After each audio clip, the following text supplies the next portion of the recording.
Sponsored by rxcardclub.com. Get a free prescription drug card and save up to 85% on prescription drugs. rxcardclub.com. Erik Ten Hag thrown under the bus as Rio Ferdinand launches fresh Man United rant. Inter Milan boss Simone Inzaghi is the newest name linked with what could soon be a vacant position, while Graham Potter refused to rule out the prospect of replacing Ten Hag while on Sky Sports Monday Night Football.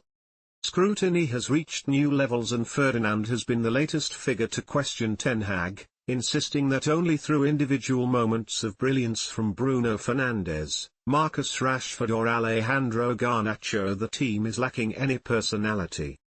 "I can't see an Erik Ten Hag way of playing," Ferdinand said on his 5 podcast.